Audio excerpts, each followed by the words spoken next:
13 фактов о Санкт-Петербурге, о которых не знают даже коренные ленинградцы. Да, мы едим куру с гречей, живем в парадных, ходим по поребрикам и любим носить бадлоны. Есть еще много вещей, событий и явлений, которые делают этот город таким не похожим ни на один другой мегаполис в мире. Тысяча чертей! Многие, кто хотя бы раз побывал здесь, влюбляются в Северную Венецию раз и на всю жизнь, оставляя здесь частичку своей души. Я готов раскрыть тайны мистического города и сразу предупредить, что наш знаменитый медный всадник на самом-то деле сделан полностью из бронзы. А Невский проспект назван совсем не в честь главной водной артерии северной столицы, а в честь Александра Невского.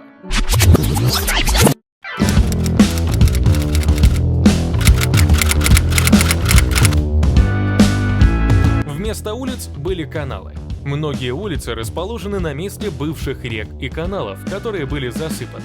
Например, Лиговский проспект и улица Циолковского. Также по приказу Петра I на Васильевском острове была выкопана сеть продольных и поперечных каналов. Берега продольных каналов именовались перспективами, проспектами, а берега поперечных – линиями. Однако вскоре рытье каналов было остановлено, поскольку при наводнениях, которые происходили в городе постоянно, Нева затопляла весь Васильевский остров. Каналы были засыпаны и превращены в улицы, а названия линий дошли до наших дней. Сокровища под корабликом Адмиралтейства. Легенда гласит, что внутри шара под знаменитым корабликом хранится кубышка с золотыми монетами. Во время ремонта 1928 года в нем действительно обнаружили ларец, внутри которого оказалось лишь несколько газет 1886 года, а также сведения о всех мастерах, которые занимались ремонтом шпиля со времени его установки. А в ходе реставрации 1977 года в шар поместили еще несколько ленинградских газет и проект новой Конституции СССР. Настоящий цвет Зимнего дворца. Фасады Императорского дворца несколько раз меняли свой цвет. Первоначально здание имело охристую окраску, а ордерные элементы были белого цвета. В 1897 году при Николае II фасады дворца и всех зданий на прилегающей площади стали цвета красного песчаника. Терракотово-кирпичный цвет дворца сохранялся вплоть до конца 1920-х годов, а потом здания пытались сначала перекрасить в серый, затем коричневый, а в 1934 году даже в оранжевый. Наконец, в 1947 году было принято решение об окраске стен дворца окисью хрома с добавлением изумрудного пигмента. В таком виде здание остается до сих пор. Но споры о возвращении исторического цвета все еще продолжаются. Ограда от Императорского дворца на проспекте Стачек. Возможно, многие петербуржцы проходят каждый день мимо этой ограды у парка на проспекте Стачек и даже не подозревают, что раньше она находилась в Императорском саду у Зимнего дворца.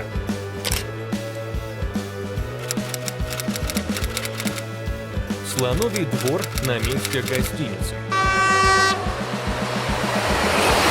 Каждый, кто прибывает в Санкт-Петербург на поезде из Москвы, первым делом видит здание огромной гостиницы «Октябрьская». Это сегодня здесь центр города, а в XVIII веке на этом месте располагался Слоновий двор, где содержались экзотические животные, подаренные императрицей Екатерине II персидским султаном. Не одно здание, а целых 5. Улица Зодчего Росси проходит от Александровского театра к площади Ломоносова. На ней располагаются 5 зданий, сооруженных с единым фасадом, так что создается впечатление, что на каждой стороне улицы построено лишь по одному зданию. Ширина улицы равна высоте расположенных на ней домов – 22 метра, а ее длина ровно в 10 раз больше – 220 метров. Замок цвета перчатки. Фасады мистического Михайловского замка, который был построен для Павла I, со всех сторон абсолютно разные, чтобы, согласно замыслу зодчих, лучше сочетаться с окружающей его архитектурой. а оригинальный, розовато-оранжево-желтый цвет стен замка, по одной из легенд, был выбран в тон перчатки фаворитки императора Анны Гагариной – Лопухиной. Кто же такие эти чижики-пыжики? Рядом с этим крошечным, но очень популярным у петербуржцев памятником в доме номер 6 по набережной реки Фонтанки до 1918 года располагалось Императорское училище правоведения. Его студенты носили особые мундиры зеленого цвета с желтыми петлицами и обшлагами. За свою птичью расцветку, напоминавшую оперение чижа, а также за характерные пыжиковые шапки, студентов училища в шутку дразнили чижиками-пыжиками.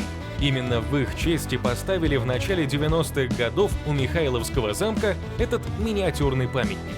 За его короткую историю знаменитую 5-килограммовую птичку похищали уже 7 раз, но каждый раз памятник вновь восстанавливали. Пасхалка от скульптора Клотта. Если вы увидите, как кучка туристов толпится на Анечковом мосту и пытается что-то рассмотреть под конем, то это значит, что наверняка они слышали байку.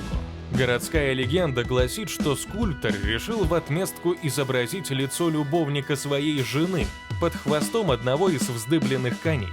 Существует также версия, что между ног коня Клотт разместил портрет Наполеона.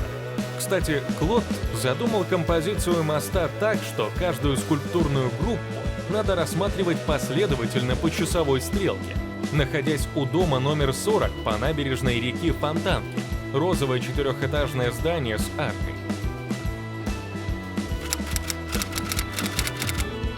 Единственный в своем роде памятник. Еще один известный во всем мире памятник Клотта располагается на Исаакиевской площади. Это чудо инженерной мысли, так как конный монумент имеет всего лишь 2 точки опоры. Такого вы не найдете больше ни в одном другом городе Европы. Этот памятник Николаю I находится на одной оси с другим знаменитым символом города – медным всадником, между которыми расположен величественный собор. Поэтому среди петербуржцев давно существует прибаутка про этот скульптурный дуэт. Неумный умного догоняет, да Исааки мешает. Сфинксе Аменхотепа III на Университетской набережной. Домик Петра I не является самым старинным сооружением в городе, как обычно рассказывают экскурсоводы. Самые древние жители города — это сфинксы на набережной Невы перед Академией художеств. Они датируются XIV веком до нашей эры и были найдены при раскопках храма фараона Аменхотепа III в Фивах и перевезены в Санкт-Петербург в 1832 году. Иероглифы на груди одного из сфинксов означают «Царь Верхнего и Нижнего Египта, Небмаатра, сын Ра, Аменхотеп, властитель Фив, возлюбленный Амоном Ра». Осколки битого хрусталя под полом театра.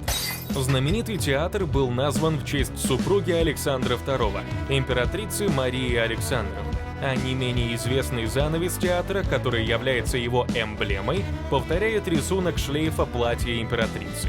В 1970-х годах в театре проводили капитальный ремонт, и при вскрытии пола под оркестровой ямой обнаружили осколки битого хрусталя. Строители решили, что это мусор, и выбросили все. Но оказалось, что эти осколки улучшали акустику в зале, которая, по мнению постоянных зрителей, стала хуже после завершения всех ремонтных работ.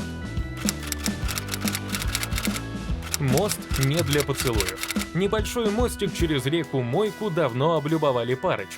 Но на самом деле, за его красивым названием не кроется ничего романтического. В 1790 году рядом с переправой находился трактир «Поцелуй», который принадлежал купцу Третьей гильдии Никифору Васильевичу Поцелуеву, в честь которого и назвали этот мост. А вы бывали в Санкт-Петербурге? Или, может быть, живете здесь сейчас? Поделитесь с нами в комментариях, какое у вас самое любимое место в городе белых ночей.